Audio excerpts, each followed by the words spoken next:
Vamos a partir que la obra, si me lo permite Erika, la abordamos desde un enfoque, primero que nada, para entender lo que era el sistema de justicia penal. Es por ello que el primer capítulo va a estar más que nada inclinado a todos los antecedentes de la reforma del 18 de junio del 2008.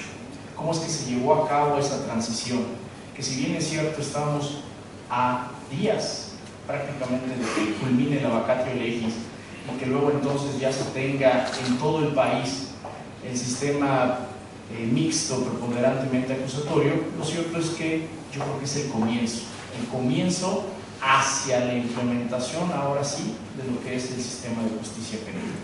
Y el primer capítulo tratamos de abordar eso, una parte histórica pero sencilla, no yéndonos a temas muy de historia como luego se abordan en obras jurídicas, donde también creo que ahí está el punto central, hacer los libros un poco más dinámicos, enfocados no tanto a una historia que si bien cierto es importante, sino a una realidad, y la realidad que está viviendo nuestro país también es una transformación.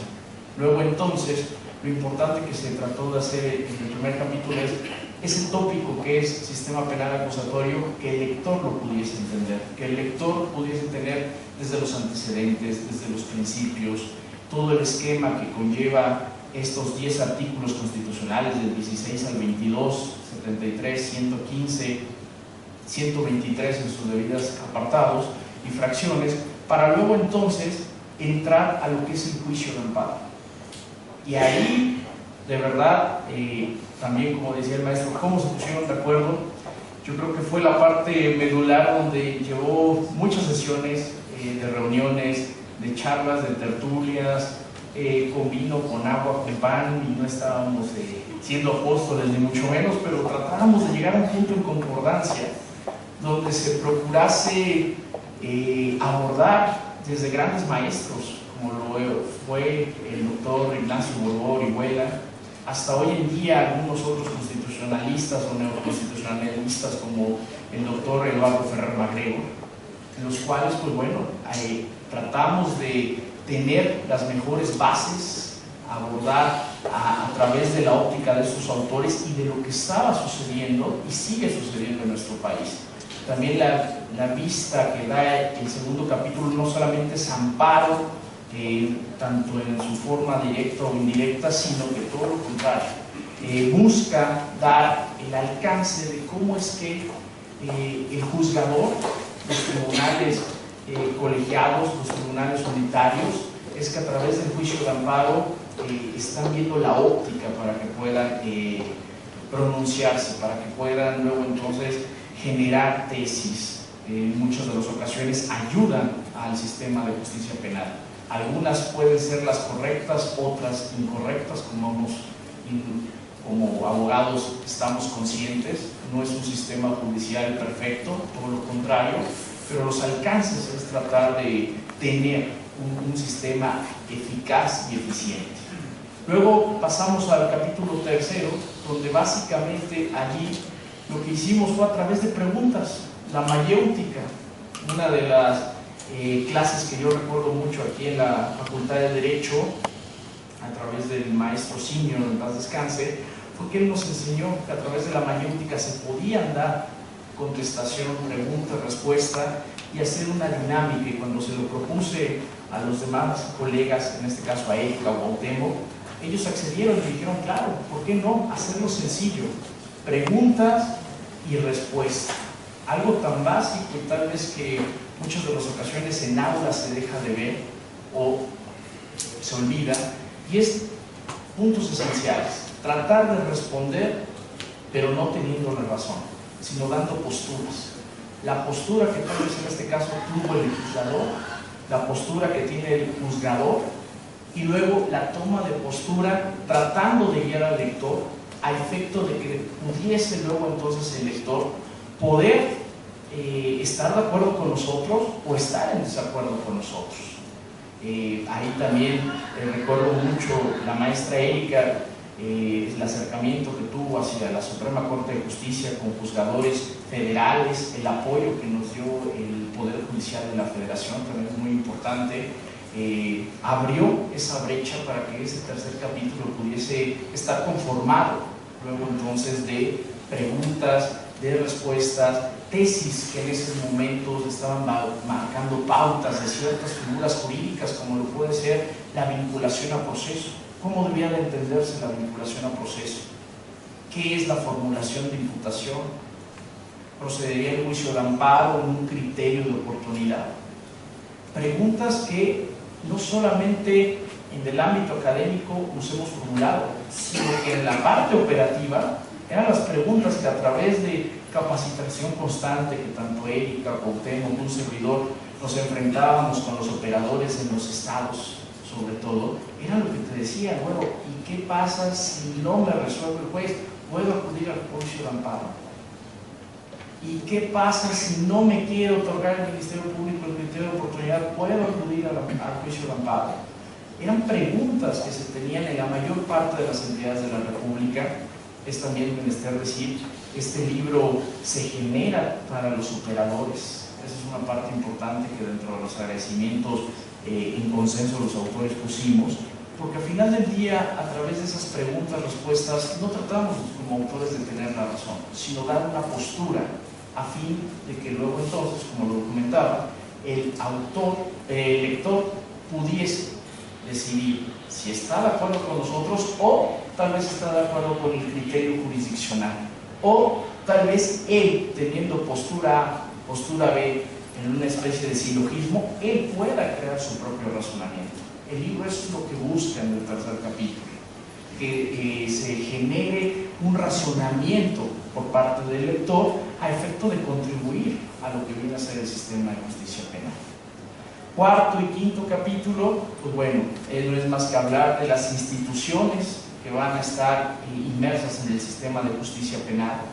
Hoy en día yo creo que es muy importante darnos cuenta que estas instituciones de nueva creación, como lo pueden ser los medios alternos de solución de controversias, que en materia penal, que ya en esta facultad, desde antes incluso de la reforma, ya se venían hablando de clases de mediación, ya se venían hablando de clases de conciliación, sacar facilitadores, a efecto de que no todo se resuelva hasta un juicio, y que estas instituciones ayuden a descongestionar propiamente el sistema.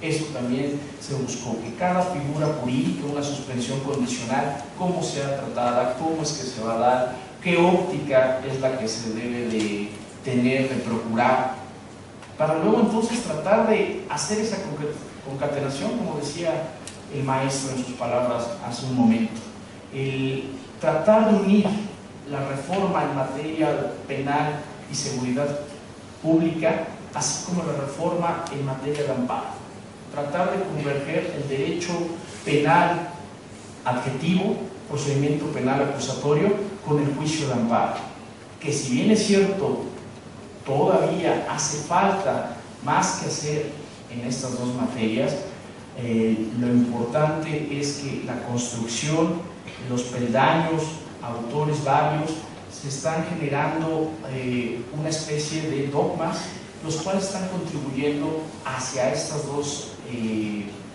asignaturas, tratar de fortalecerlas, para luego entonces poder en su momento llegar a la óptima aplicatividad de ambas reformas. Porque vuelvo a insistir, hablar que el 18 de junio del 2016 va a estar implementado el sistema, sí.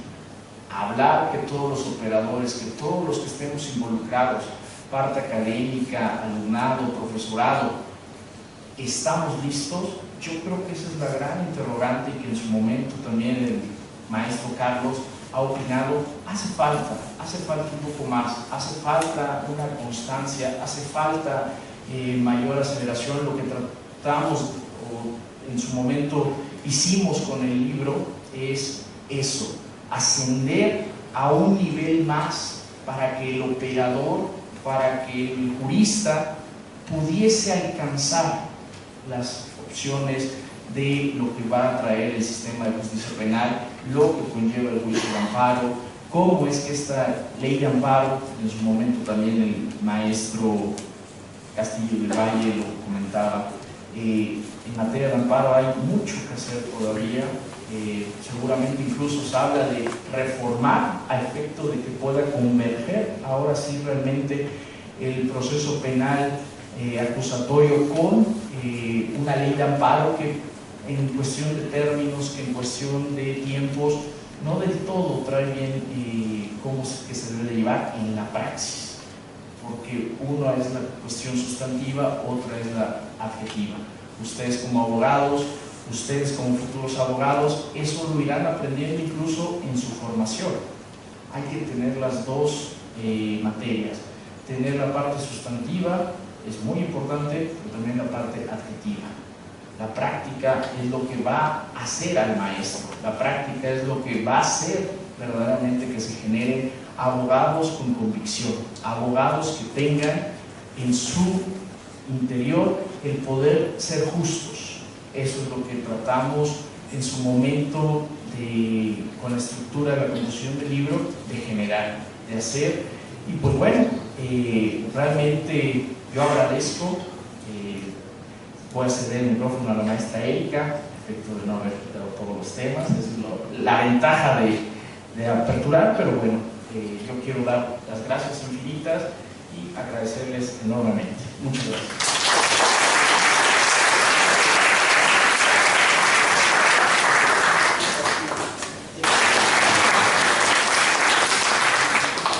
Voy a hablar un poco sobre, el maestro me ha pedido que les hable sobre los ejemplos y de unas palabras tipo conferencia. A mí me gustaría que fuera más una charla, pero de todas maneras cumpliré sus deseos como siempre.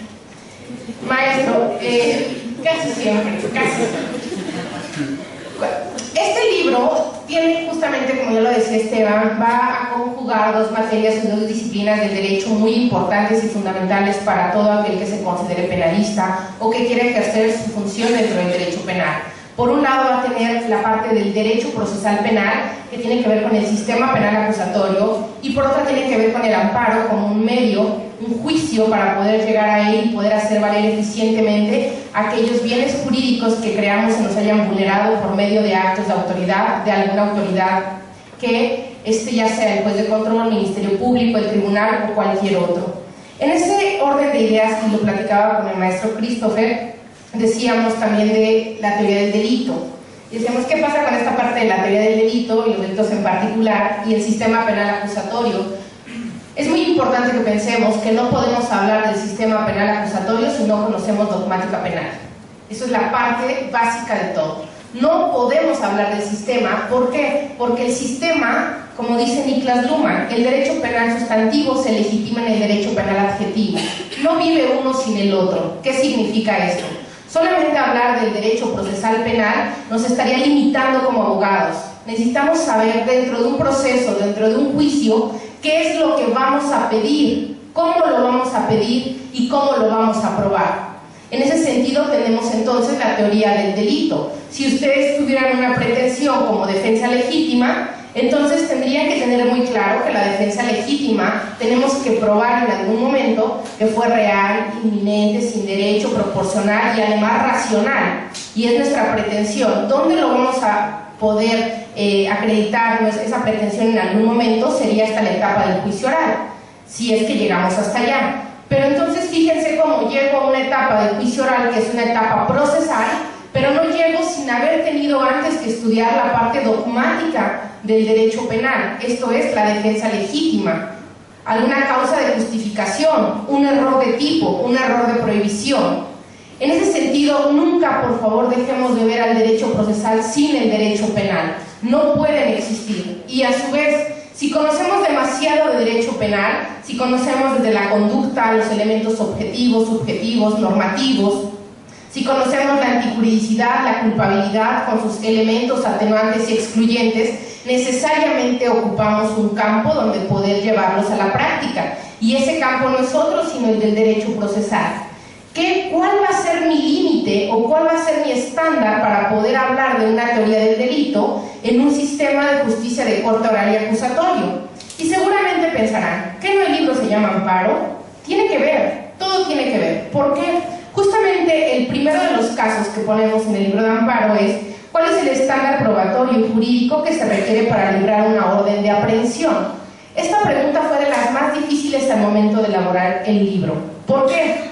Resulta ser que si nosotros vemos al sistema inquisitivo mixto y vemos al sistema acusatorio propuesto, diríamos, este sistema mixto inquisitivo nos pide muchos elementos para poder privar a una persona de su libertad.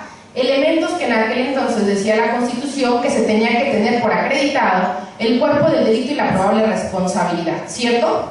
Entonces, se supone que estamos migrando de un sistema de corte inquisitivo que viola derechos humanos, que no responde al debido proceso, que va en contra de las garantías, y una de las garantías más importantes, que es cuidar precisamente el derecho a la libertad y a poder transitar libremente, nos exige un estándar muy alto: acreditar un cuerpo de delito y una probable responsabilidad, se decía en aquel entonces, para entonces poderme privar de mi libertad, ¿cierto? Pasemos a un sistema acusatorio, que es lo que ahorita se está ventilando y estamos próximos a implementar, o que debe estar implementado ya en todo el país en junio del 2016. Lo próximo a implementar nos dice un sistema acusatorio, debido proceso, garantías, derechos humanos, y vemos la Constitución y nos dice que se requieren datos que establezcan la existencia de un hecho que la ley señala como delito. Es decir, si lo vemos a un sistema mixto inquisitivo, nos pedía demasiados elementos para poder privarme de mi libertad. Y se supone que era un sistema que violentaba el debido proceso. Y luego voy a un sistema acusatorio en el cual me dicen datos que establezcan la existencia de un hecho, que la ley señale como delito cualquier cosa que ello sea. Y entonces te privó de la libertad. ¿Qué pasó? ¿No se supone que íbamos a un sistema de debido proceso que respetaba los derechos humanos, las garantías y entre ellos el más importante, la libertad?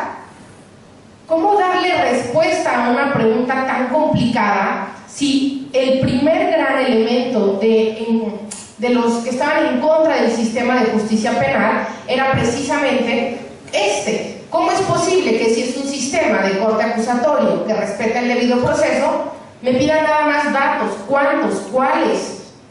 Un hecho que la ley señale como delito. ¿Qué es el hecho que la ley señale como delito? ¿Cuál es el nivel de acreditación, el nivel de interpretación jurídico-penal que deberíamos darle? Y ahora, si a eso le mezclamos que una vez que se libre una orden de aprehensión con datos que establezcan la existencia de un hecho que la ley señale como delito, tenemos al juicio de amparo como uno de los elementos con los cuales podemos resguardarnos. ¿Por qué resguardarnos? Porque me iría al amparo para efecto de conocer el origen y motivo del por qué me están girando o no una orden de aprehensión. Y además, este juicio de amparo no tiene que agotar principio de definitividad, porque tiene que ver con la máxima garantía resguardada en derecho penal, que es la libertad de las personas. Nótese entonces cómo este primer ejemplo es de los más complicados. Por eso cuando el maestro decía que cómo se logró la obra, ni yo sé. La verdad, no me acuerdo muy bien de todo ese vino, porque no recuerdo que haya sido algo.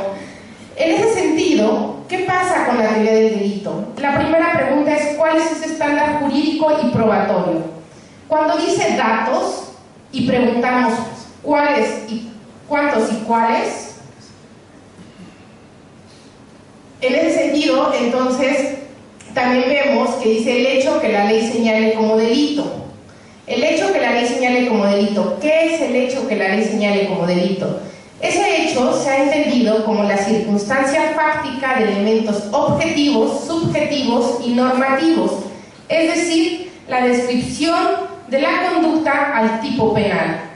¿Qué significa esto? Que esa descripción de la conducta al tipo penal, denominada como tipicidad, es uno de los elementos que se deben tener en el hecho que la ley señale como delito. Y además de esa tipicidad, tenemos la antijuridicidad, ya que conforme al principio de objetividad que tiene el Ministerio Público, tendría que investigar tanto elementos a favor como en contra del imputado.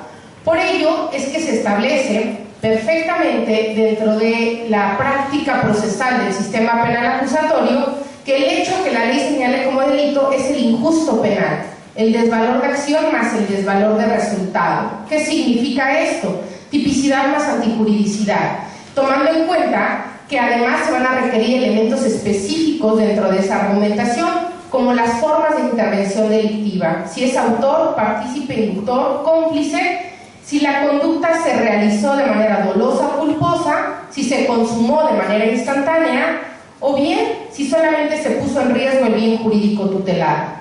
Todos esos elementos tienen que estar en el hecho que la ley señale como delito. De lo contrario, no tendríamos relación entre la conducta y el resultado de la misma. Y entonces nos queda nada más un solo elemento de manera libre, que diríamos, datos. ¿Cuáles datos? Hemos establecido, y así lo ponemos en la obra, salvo su mejor opinión siempre, que esos datos tienen que ver directamente con cada uno de estos elementos. ¿Qué significa? Debiera haber un dato que por lo menos me hable de la tipicidad. Debe haber un dato que por lo menos me hable de la conducta, si la conducta fue dolosa o fue culposa. Tendría que haber por lo menos un dato que me hable si fue autor o partícipe del hecho que la ley señale como delito. Y entonces, sí y solo así tendríamos un sistema completamente, digámoslo así, blindado. ¿Por qué blindado? Porque entonces, cuando el artículo 16 nos dice que para librar una orden de aprehensión se requieren datos, ¿cuántos datos? Los que sean necesarios siempre y cuando se relacionen con el injusto penal, que es lo que se está o se quiere imputar a una persona. Del hecho que la ley señale como delito. ¿Qué entendemos por el hecho que la ley señale como delito? Injusto penal, tipicidad más antijuridicidad. Y además le sumamos que la forma de intervención delictiva. Y solamente así tendríamos entonces, para un ministerio público, ¿cómo realizo una orden de aprehensión en este nuevo sistema que pueda tener un control constitucional sustentable? Con esos datos que refieras a tu injusto penal, y a su vez que ese injusto penal esté determinado por una tipicidad de antijuridicidad y la forma de intervención delictiva para entonces cumplir con el análisis constitucional. Y luego entonces, si fuéramos jueces o tuviéramos la cachucha de juez, diríamos, solamente libraré una orden de aprehensión cuando mínimamente el Ministerio Público me haya cubierto los elementos antes mencionados. Y entonces, ahora, si tuviéramos la cachucha de defensores, diríamos, me iría al juicio de amparo contra la orden de aprehensión cuando no estuviera perfectamente librada. ¿Y cuándo no estaría perfectamente librada una orden de aprehensión? Cuando no tuviera los elementos que se han referido con anterioridad.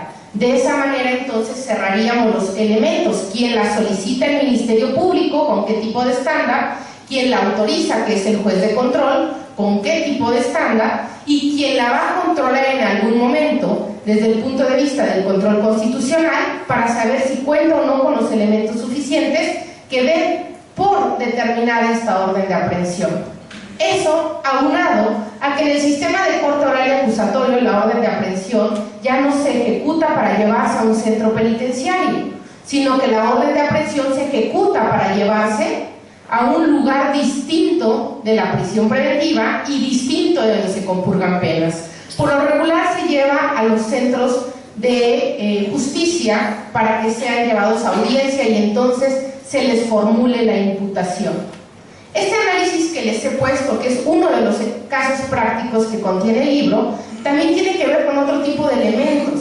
Por ejemplo, si bien es cierto que sabemos que el amparo tendría que controlarlo, también es cierto que de una manera honesta, intelectual, académicamente hablando, ¿para qué nos serviría el amparo? Antes el amparo se denominaba amparo buscador o deambulatorio, y lo hacíamos para saber qué es lo que había en contra de nuestro cliente. Y entonces marcábamos como autoridades responsables a todos los ministerios públicos y a todos los órganos jurisdiccionales que pudieran haberlo emitido. Sin embargo, con este nuevo sistema, ¿para qué nos serviría la orden de aprehensión si precisamente la orden de aprehensión, cuando se ejecuta, es para formular imputación? Tiene, por supuesto, fines y consecuencias distintas. Me parece que el estudio real de la orden de aprehensión en el sistema acusatorio es observarlo desde la propia teoría del delito, desde los elementos con los cuales no se va a acreditar, porque ya no hablamos de acreditar, pero con cuáles se tienen esos datos de prueba. Y si me dicen, ya no se acredita, ¿y qué estándar o qué alcance tienen los datos de prueba? El dato de prueba es una mera referencia que se anuncia dentro de la audiencia. Es todo. Y se desahoga hasta la audiencia de juicio si lo que queremos es que se fundamente sentencia. Otro de los casos que yo escogí para este momento fue un caso también en lo particular me gusta mucho, que tiene que ver con el control de la legalidad de la detención. El control de la legalidad de la detención es una resolución que dicta el juez de control, donde se califica si es legal o no una detención respecto de una persona. En este control de legalidad de la detención, se dice por los tratados internacionales que todos tenemos derecho a la segunda instancia. Si todos tenemos derecho a la segunda instancia, ¿qué creen que pasa? En el Código Nacional de Procedimientos Penales resulta ser que en los medios ordinarios de defensa no se tiene un medio ordinario contra el control de legalidad que califica la detención realizado por el juez de control. ¿Qué significa esto? Hubo una detención, lo ponen ante el juez de control para la audiencia y que califique esa detención. El juez dice, ¿es legal la detención? Todos nosotros decimos, no, no era legal, el juez se excedió, no es legal esa detención. Pues resulta ser que en el ordenamiento Código Nacional no se prevé ningún medio ordinario de defensa contra la resolución judicial que califica la garantía más importante para el derecho penal, que es la libertad de una persona. Y entonces, ¿qué vamos a hacer como abogados? ¿Decir ya ni modo? ¿Es que el código no me da un medio ordinario de defensa? ¿Ya no tengo nada más que hacer? En este análisis que hicimos de casos prácticos, nos dimos cuenta que existía un criterio aislado del Poder Judicial Federal en el cual se establecía que era improcedente el juicio de amparo indirecto contra la calificación de legalidad de la detención que realiza el juez de control por cambio de situación jurídica. ¿Creen que exista un cambio de situación jurídica? Yo creo que tampoco, aunque si primero se calificó la legalidad de la detención respecto a la flagrancia y caso urgente y después tenemos una detención respecto de medidas cautelares, eso no es óbice suficiente para ir en contra de un tratado internacional, porque los tratados internacionales sí nos dan derecho a la segunda instancia. Por ende, lo único que nos queda es el juicio de amparo, pero un juicio de amparo muy analizado y muy pensado. ¿Por qué muy analizado y muy pensado? Porque nótese que les estoy diciendo, abogados, que en el Código Nacional no hay medio ordinario de defensa. Si se van a buscar la procedencia por criterios aislados del Poder Judicial Federal, les van a decir que es improcedente por cambios de situación jurídica. Y entonces el problema es, ¿qué van a hacer? ¿Nada? ¿Absolutamente nada? Son abogados de la UNAM. Los abogados de la UNAM no nos quedamos sin hacer absolutamente nada. Por ende, lo que se propone en el propio libro, para que ustedes lo puedan analizar y tener postura, es que se interponga un amparo indirecto. Y la pregunta natural sería, ¿y con fundamento en qué? El artículo 1 de la Ley de Amparo dice que procede el amparo contra la violación a los tratados internacionales de los cuales México es parte. El artículo 8 del Pacto Internacional de Derechos Civiles y Políticos y el artículo 25 de la Convención Americana de Derechos del Hombre refiere el derecho a la segunda instancia respecto a cualquier resolución judicial. Por ende, ¿tenemos o no tenemos procedencia de amparo? Claro que tenemos procedencia de amparo, por supuesto que sí. Y con fundamento en el artículo 107 de la misma Ley de Amparo, tendríamos un amparo indirecto, por actos fuera del proceso o incluso de resoluciones judiciales. Ahora, va la otra pregunta. ¿Para qué queremos el amparo? ¿Cuál es el efecto que buscamos en el amparo? Ya no, acuérdense que el amparo hay que buscar bien qué es lo que buscamos en el efecto para entonces saber qué es lo que estamos pidiendo. Obviamente, el amparo no nos puede restituir porque esa detención ya se llevó, ya llevamos 6 días, 8 días detenidos. Sin embargo, ¿qué busco en el amparo? Se le conoce como amparos de fondo. ¿Qué significa un amparo de fondo? Si bien es cierto, que no me puedes restituir la libertad de la persona, también es cierto que lo que te estoy pidiendo es que determines de ilegal una detención. ¿Qué significa que determines de ilegal una detención? Cuando determinas de ilegal una detención, significa todo lo que rodea la detención de una persona también es ilegal. ¿Qué significa? Si detuvieran al maestro Carlos Barragán Salvatierra, por ejemplo, Dios no lo quiera, nunca pasa, tocamos madera, Cristian, pasa. Y detuvieran al maestro Carlos Barragán en esa detención, yo no estaría pidiendo que restituyera la detención porque se ha dado como un acto consumado. Sin embargo, sí estaría pidiendo en el amparo de fondo que todo lo que rodeó la detención del maestro Barragán fuera declarado de ilegal. Es una teoría que se llama el árbol del fruto envenenado. ¿Qué significa? Si su detención fue ilegal, todo lo que obtuvo el Ministerio Público respecto de esa detención también tendría que ser ilegal. Por lo tanto, no me estoy basando en que me restituyan la libertad de una persona porque es un acto consumado. Sin embargo, sí estoy buscando en el amparo de fondo que uno de los efectos sea que las evidencias o datos de prueba con los que cuenta el Ministerio Público sean determinados ilegales. Y si yo consigo que sean determinados ilegales elementos de la detención, lo que estoy consiguiendo es que el Ministerio Público se quede sin elementos de prueba para un juicio y sin elementos para que fundamente una pretensión punitiva por parte del Estado. ¿Se entendió? El último tema que yo quiero ponerles, no quisiera hablarles de todos, son como 20 casos prácticos, es contra el desechamiento de la prueba. Este en especial tiene algo muy importante. ¿Qué implica contra el desechamiento de la prueba? El desechamiento de la prueba implica necesariamente el siguiente caso concreto. Fíjense, resulta ser que si a ustedes en el sistema penal acusatorio les desechan una prueba, tienen el medio ordinario de defensa, que es la apelación. ¿Estamos de acuerdo? Y no pueden irse al amparo hasta ese momento porque el amparo lo considera el artículo 173 de la Ley de Amparo como una violación procesal. ¿Qué significa esto?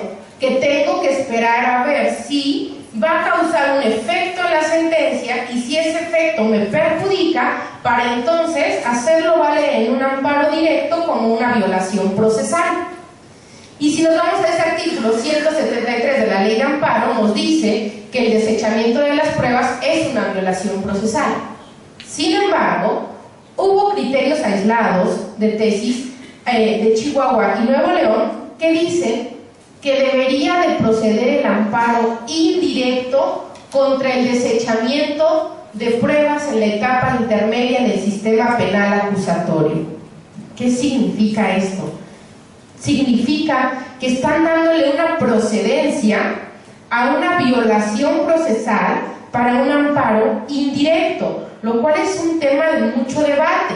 ¿Por qué? Porque por un lado tenemos a la Ley de Amparo que nos dice que es una violación procesal y por tanto debería esperarme a ver si trasciende o no al fallo para un amparo directo. Y por el otro lado nos dicen las tesis aisladas que debería ser procedente el amparo indirecto, aún estando dentro de juicio, porque puede ser un acto de imposible reparación. Esto que les platico es el debate hoy en día respecto al medio probatorio. Tan es así que hubo una contradicción de tesis, la 230/2012, en la cual lo que se estuvo debatiendo fue: ¿qué vamos a hacer con el desechamiento de una prueba en el sistema penal acusatorio? ¿Lo vamos a tomar como un acto dentro del proceso y por lo tanto debería ser una violación procesal que se haga valer en amparo directo, o le vamos a dar por su naturaleza una procedencia de amparo indirecto para que pueda llegar depurado el proceso al juicio oral? No es menor el tema. ¿Por qué no es menor? ¿Cuál es el efecto si optamos por la primera postura? Si la primera postura es hacerla sentir o darle el valor de una violación procesal y debatirla en amparo directo, como una violación en el proceso, el desechamiento, y el amparo me repone, ¿hasta dónde va a reponer el juicio de amparo? ¿O hasta dónde podría llegar a reponer? Lo grave es que si llegase a reponer incluso hasta la etapa intermedia y ya se llevó a cabo el juicio oral porque ya hubo sentencia, fue amparo directo, o sea, un juicio oral que lo vuelven a repetir, así le cambien al tribunal, pues ya los testigos saben perfectamente lo que les pregunté, conocen mi teoría del caso, saben perfectamente mis objeciones, aun cuando el tribunal sea diferente. Se afecta por completo el principio de inmediación del sistema penal acusatorio y la libre valoración probatoria, por supuesto, aunque cambien de tribunal, porque los propios jueces se conocen. Ahora bien, la otra postura, la postura en la cual le den procedencia incluso a las violaciones procesales para amparos indirectos, a mí me parece que es la mejor, lo dejo salvo su mejor opinión. ¿Por qué? Si le damos procedencia en materia penal a todos aquellos actos dentro de amparo indirecto que permitan llegar al juicio oral de manera depurada, entonces tendríamos un auto de apertura a juicio oral con todos los actos previos completamente consentidos. ¿Qué significa? Que si en amparo directo me haces valer algún agravio respecto de actos previos al auto de apertura a juicio oral, te voy a determinar que es fundado por improcedente. ¿Por qué? Pues tendrá razón, pero no es el momento, lo tengo como actos consentidos. Y entonces todo lo que pase dentro de la etapa de juicio oral sí podrían ser violaciones procesales que se hagan valer en la etapa, en la sentencia y en su momento en el juicio de amparo directo. Y entonces si me repusieran, me repondrían en todo caso el juicio oral, pero no me repondrían incluso desde la etapa intermedia, es más, incluso desde la vinculación a proceso. ¿Por qué? El artículo 170, fracción primera, último párrafo de la ley de amparo, nos menciona que para efectos del juicio de amparo, el juicio comienza de vinculado a proceso hasta la sentencia. Por lo tanto, uno de los efectos del amparo directo podrían ser reponer incluso desde el mismo auto de vinculación a proceso, lo cual desnaturaliza por completo el sistema penal de corte oral y acusatorio. Esa postura a mí me parece mucho más atinada, que podamos ir dando actos por consentidos para que después no sean violaciones procesales en el amparo directo. Ahora bien, me van a decir, pero tenemos una nueva ley de amparo, ¿que no es suficiente? La nueva ley de amparo, como todo el sistema de amparo, está hecho para responder a todas las materias, no nada más a una. Tendrá sus excepciones en materia penal, pero cuando se estaba discutiendo la ley de amparo, una de las propuestas más fuertes era que, como en su momento en el 94 hicieron un capítulo del amparo agrario, ahora hicieran un capítulo para procedimientos orales, que no significa nada más derecho, pues, sistema penal acusatorio oral, sino para procedimientos orales. ¿Qué significa? Que las materias están evolucionando. Tenemos juicios orales civiles, mercantiles, laborales, penales, etc. Y va aumentando hacia la audiencia del sistema de justicia. De suerte y manera que la ley de amparo pudiera entonces responder a sistemas tradicionales escritos, pero también respondiera a sistemas o nuevos sistemas de carácter oral. Ahora, eso no pasó. Como se pueden dar cuenta, la ley de amparo siguió quedando muy amplia, muy general para todas las materias. Y por eso tenemos que estar día a día revisando cómo van los criterios aislados, cómo van las jurisprudencias, para ir viendo cómo se encaminan este tipo de criterios. Respecto a esta contradicción de tesis 230/2012 del desechamiento de pruebas, tengo que decirles que la Corte, este proyecto lo tenía Beredín, el maestro Beredín, buen amigo, de la ponencia del ministro Cosío, y la decisión de la Corte fue determinar que no había contradicción de tesis. ¿Por qué decidió que no había contradicción de tesis? Para no entrar al fondo del asunto, porque le estoy hablando que fue en 2012, cuando justo la ley de amparo, bueno, esa era la fecha de la contradicción, se resolvió en el 2014, pero la ley de amparo era del 2013. Entonces, empezar a decir desde la Suprema Corte que la ley de amparo dejaba de ser funcional no era precisamente lo que querían en ese momento. Por ello determinaron que no había contradicción de tesis, pero nos queda a nosotros como abogados ir dando impulso a todos los cambios. Les diré algo para ver si ustedes algún día lo logran. Cuando hay una jurisprudencia muy buena en la Corte, por lo regular nos fijamos en el ministro y en el secretario, pero para que esa resolución se hubiese dado, necesariamente tuvo que haber un abogado que haya promovido ese criterio y que haya convencido para que se pueda dar un cambio diferente al sistema de justicia. Todos, cada vez que redacten un amparo, un medio ordinario de defensa o una teoría del caso para este sistema, pueden estar generando los argumentos para cambiar el sistema. Muchas gracias.